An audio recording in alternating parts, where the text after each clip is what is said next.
High students, আজকে নিয়ে এসেছি ইন্টারোগেটিভ সেন্টেন্সের ভয়েস চেঞ্জ। কী লেখা আছে? Do children play cricket? বাচ্চারা, চিলড্রেন মানে বাচ্চারা, বেশি বাচ্চা, তাই তো? চাইল্ড, যেমন চাইল্ড, চাইল্ড কী হয়? মানে একটা বাচ্চা, CHILD, জানো তো? এই যে চাইল্ড হচ্ছে একটা বাচ্চা, এবার অনেকগুলো বাচ্চা, CHILDREN, এটা প্লুরাল, বহু বচন, ঠিক আছে? তো বাচ্চারা কি ক্রিকেট খেলে? যাই হোক, এটা প্রশ্ন, মনে হয় খেলে। যাই হোক, এইবার এখানে দেখো কি লেখা আছে? ডু। ডু মানে কি হয়? ডু মানে হেল্পিং ভার্ব। চিলড্রেন, কারা খেলছে? বাচ্চারা।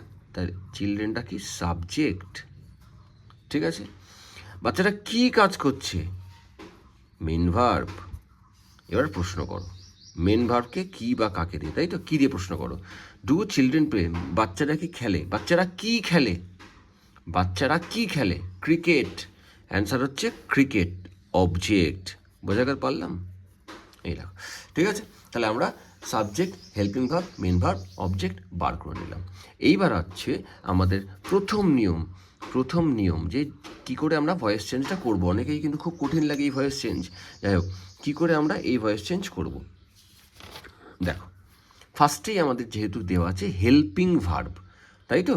তো এই যে দেখে নাও যে ডু আর হচ্ছে ডাজ, DOES, যখনই ডু ডাজ থাকবে বুঝে নেবে প্রেজেন্ট টেন্সে দেওয়া আছে।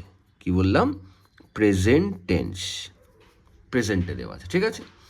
যদি ডিড থাকে, DID, ডিড দেখেই মনে হচ্ছে কি পাস্ট টেন্স। বোঝাতে পারলাম? দেখো, ডু আর ডাজ হচ্ছে প্রেজেন্ট টেন্স আর ডিড হচ্ছে পাস্ট টেন্স। তো আমরা জানি ভয়েস চেঞ্জ করতে হলে প্রেজেন্ট টেন্সের কী কী হেল্পিং ভার্ব আসে তোমাদের নিশ্চয়ই জানা আছে, আগেও শিখিয়েছি আমি। Am, is, are. পাস্টের কী কী হেল্পিং ভার্ব আসে? ওয়াজ, ওয়্যার, ঠিক আছে?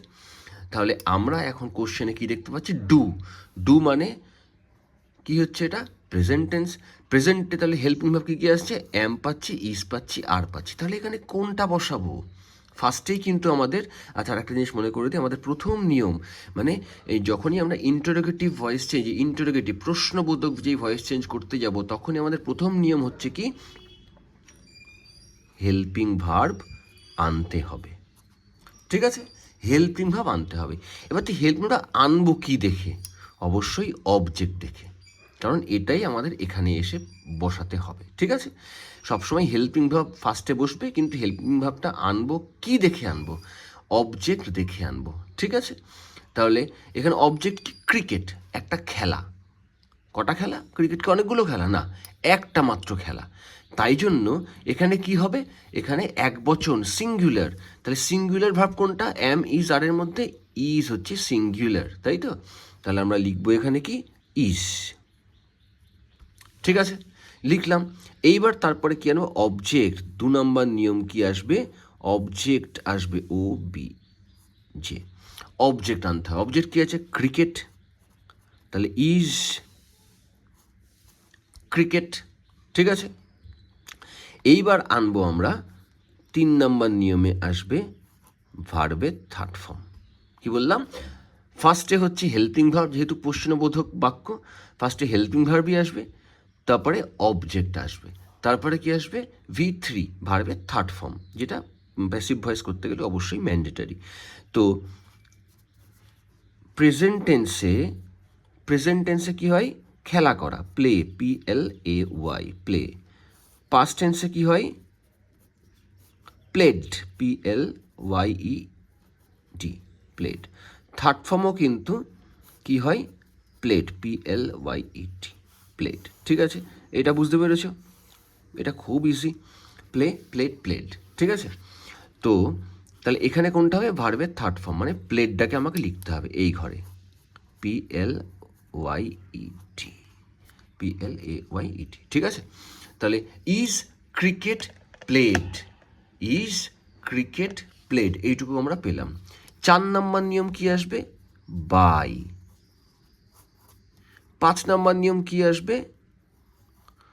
আমরা অবজেক্টের কাজ করছি, সাবজেক্ট কিন্তু পড়ে আছে, তাহলে এখানে সাবজেক্টের কাজ হবে, তাই তো? এই চিলড্রেনটা এখানে গিয়ে বসবে।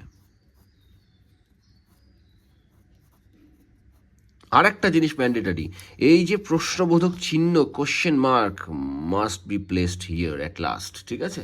তাহলে অ্যান্সার হলো কি, is cricket played by children, cricket কি খেলা হয়েছিল বাচ্চাদের দ্বারা? কি বললাম, বোঝা গেছে নিয়মটা? প্রথম নিয়ম কি বললাম, হেল্পিং ভার্ব বসবে, এটা 1 নম্বর নিয়ম। 2 নম্বর নিয়ম হচ্ছে কি, অবজেক্ট বসবে। 3 নম্বর নিয়ম হচ্ছে ভার্বের থার্ড ফর্ম বসবে। 4 নম্বর নিয়ম বাই বসবে। 5 নম্বর নিয়ম কি, সাবজেক্ট বসবে, ঠিক আছে? এইটা হচ্ছে ইন্টারোগেটিভ, এটা কিন্তু একমাত্র ইন্টারোগেটিভ ভয়েস চেঞ্জের প্যাসিভ ভয়েসের স্ট্রাকচার, ঠিক আছে? ফার্স্টে helping verb, then object, then ভার্বের third form or past participle, then by, then subject. বোঝা গেছে? যদি কোনো সমস্যা থাকে, বুঝতে পারছো না, কোথায় বুঝতে পারছো না, কেন বুঝতে পারছো না, কোন জায়গাটায় বুঝতে পারছো না, অবশ্যই আমাকে কমেন্ট করে জানাও। Thank you.